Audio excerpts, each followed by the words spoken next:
Good evening. I'm sorry I can't be with you again this year. The day before Thanksgiving, I'm fortunate that my entire family is at my house for our annual Thanksgiving Day celebration. I hope next year you can have your Tdor service early in the week so that I may attend in person, because I love seeing and being with all the people at Ligaly. Okay.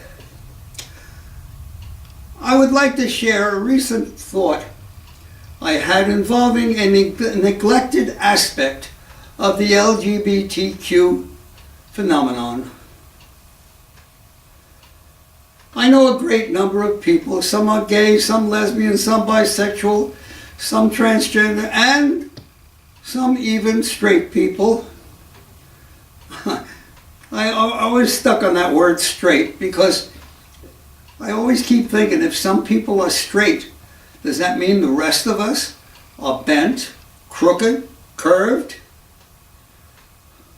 But I can't think of any other word to describe straight people in just a few words, so I'm stuck with it for now. Anyhow, regardless of how much I study people and how hard I look at each of you in this room, I can't see anyone's sexual orientation. Honestly, sexual orientation just does not show.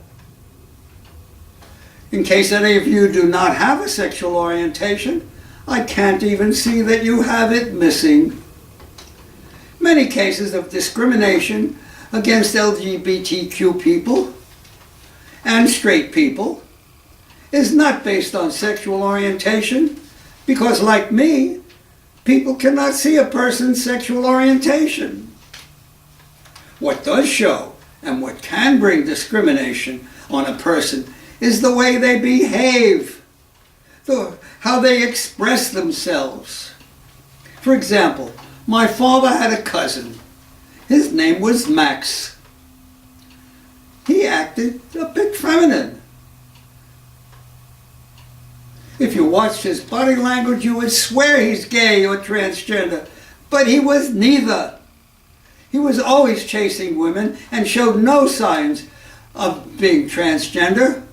I always studied him, as I did most people, for a trace of the cross-dresser, because I wanted everyone to be transgender so that I could be like everyone else.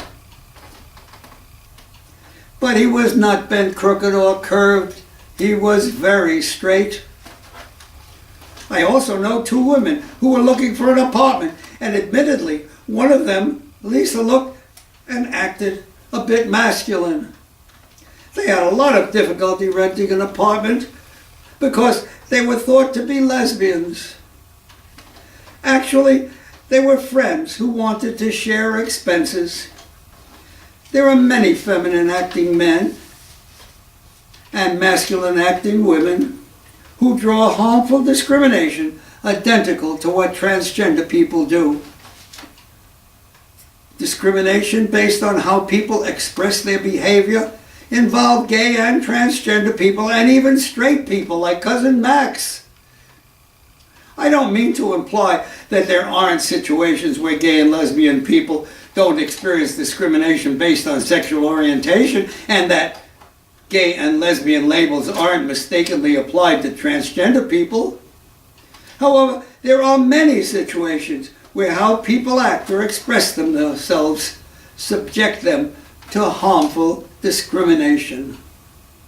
This lack of recognition of a real problem that affects many gay, lesbian, straight people makes them complacent, especially if they now are part of a protected class in the law. They not only forget a large population besides transgender people, but that kind of discrimination often includes them as well. We transgender human rights advocates fight for both gender identity and gender expression, and so should the gay, lesbian, and straight communities. In fact, every American should support the protection of the human rights of all people, everywhere.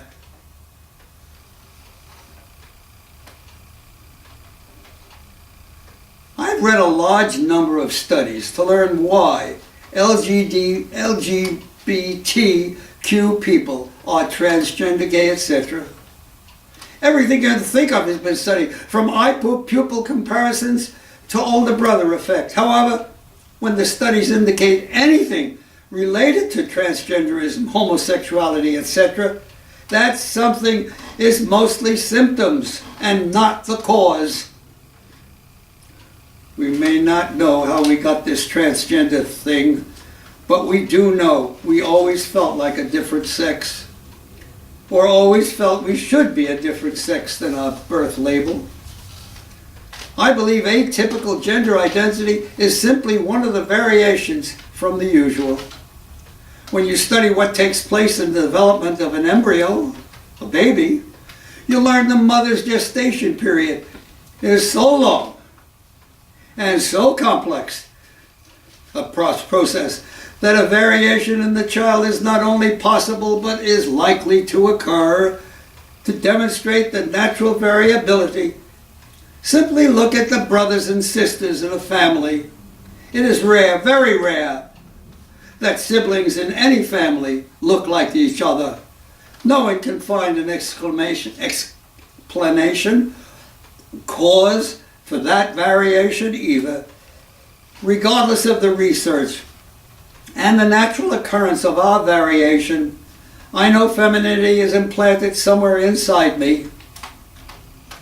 It is surely a part of me because I tried and tried, but I could not get rid of the woman inside or even bury her. I have a strong willpower and good self-control. I was able to stop smoking.